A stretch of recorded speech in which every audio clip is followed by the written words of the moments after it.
Are you struggling to stay focused while preparing for FCPS Part 1? If is it so, then this video is for you. So let's get started. आज जो हम बात करेंगे वो हम बात करेंगे general principle for inhalational agents. Inhalational agents जो होते हैं वो एनेस्थीसिया में मेंटेनेंस एनेस्थीसिया के लिए यूज़ होते हैं और सिर्फ बच्चों में इंडक्शन के लिए इस्तेमाल होते हैं। जो एनेस्थीसिया जो सारे ये जो एजेंट्स होते हैं इनकी जो पोटेंसी है वो डायरेक्टली प्रोपोर्शनल होती है to its lipid solubility. Lipid solubility को हम ऑयल गैस पार्टीशन कोएफिशिएंट भी कहते हैं। मेनली ये जो इनहेलेशनल एजेंट्स होते हैं ये साइनेप्सिस पे एक्ट करते हैं और हाई डोजेज़ में वो एक्सोन्स पे भी एक्ट कर सकते हैं।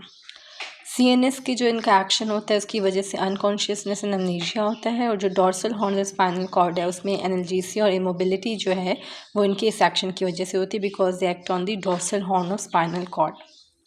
इनकी जो पोटेंसी होती है the best estimate for determining the potency is minimum alveolar concentration जिसे हम मैक के नाम से जानते हैं मैक।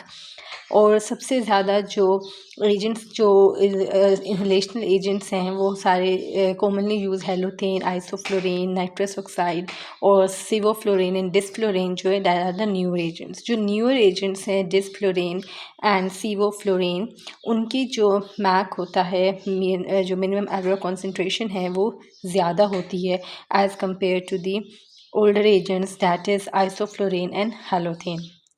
मोर ओवर जो इनका मैक कॉन्सेंट्रेशन होती है वो कुछ फैक्टर्स से इंक्रीज़ और डिक्रीज़ होती है और कुछ फैक्टर्स इस पर अफेक्ट नहीं करते। थायराइड डिसऑर्डर्स जेंडर और ओबेसिटी आर द 3 फैक्टर्स जो मैक जो वैल्यू है उससे अफेक्ट नहीं करती है। दूसरा जो कॉन्सेप्ट है वो है blood gas partition coefficient. Blood gas partition coefficient जितना एजेंट्स का ज़्यादा होता है उतना मीन एल्वुलर कॉन्सेंट्रेशन कम होती है और उतना इंडक्शन और रिकवरी कराने में जो उतनी स्लो रिकवरी होती है। ठीक है, जितना ज़्यादा कोएफिशिएंट है उतनी स्लो रिकवरी है, जितना कम कोएफिशिएंट है उतनी फास्ट रिकवरी है। जो कार्डिक आउटपुट होता है कार्डिक आउटपुट अगर इंक्रीज़ होगा तो इंक्रीज़ कार्डिक आउटपुट से Uptake of this inhalational agents increase करती है।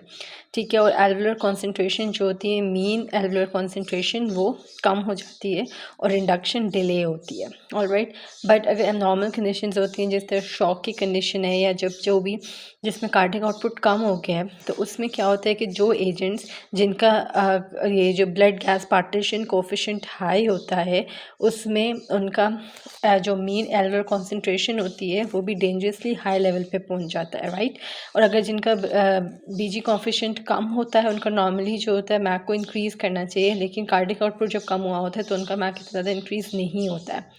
तो शॉक की कंडीशन में हम वो एजेंट्स देते हैं जिनका उस पर इफेक्ट नहीं हो रहा मीन एल्वुलर कॉन्सेंट्रेशन में। So there are those agents जिनका ब्लड गैस कोएफिशिएंट कम है। सो इसीलिए जो होता है वो डेसफ्लोरेन नाइट्रिक ऑक्साइड और सिवोफ्लोरेन जो है वो प्रेफर किया जाता है। अब एक और इफेक्ट है जिसका पता होना चाहिए फॉर द इनहेलेशनल एजेंट्स, एक डिफ्यूजन हाइपोक्सिया एक कॉन्सेप्ट है। डिफ्यूजन हाइपोक्सिया इसे फिंक इफेक्ट भी कहते हैं। अब जो डिफ्यूजन हाइपोक्सिया है उसमें oxygen is preferred if the why oxygen is given for 5 to 10 minutes after discontinuation of the nitrous oxide. So that is because कि नाइट्रोजन ऑक्साइड जो होती है वो रिप्लेस कर देती है डिस्प्लेस कर देती है ऑक्सीजन को जो एल्वुलाई में पड़ी हुई होती है। जब वहाँ से ब्लड से निकल के एल्वुलाई में चली जाती है, so it is going to replace the oxygen from there and that is going to cause the hypoxia. This is known as the diffusion hypoxia. इसको अवॉइड करने के लिए ही जब हम नाइट्रोजन ऑक्साइड की डिलीवरी को स्टॉप कर रहे होते हैं मीन वाइल हम ऑक्सीजन दे देते हैं 5 to 10 minutes के लिए ताकि डिफ्यूजन हाइपोक्सिया प्रिवेंट हो जाए। It's important for you to know कि जो इनहेलेशनल एजेंट्स होते हैं उनका जो मेटाबॉलिज्म है वो ऑक्सीडेशन और कंडर्वेशन से होता है। ऑक्सीडेशन जो फेज़ 1 रिएक्शंस होते हैं P450 एंजाइम के और कॉन्जुगेशन जो है वो फेज़ 2 में होती है।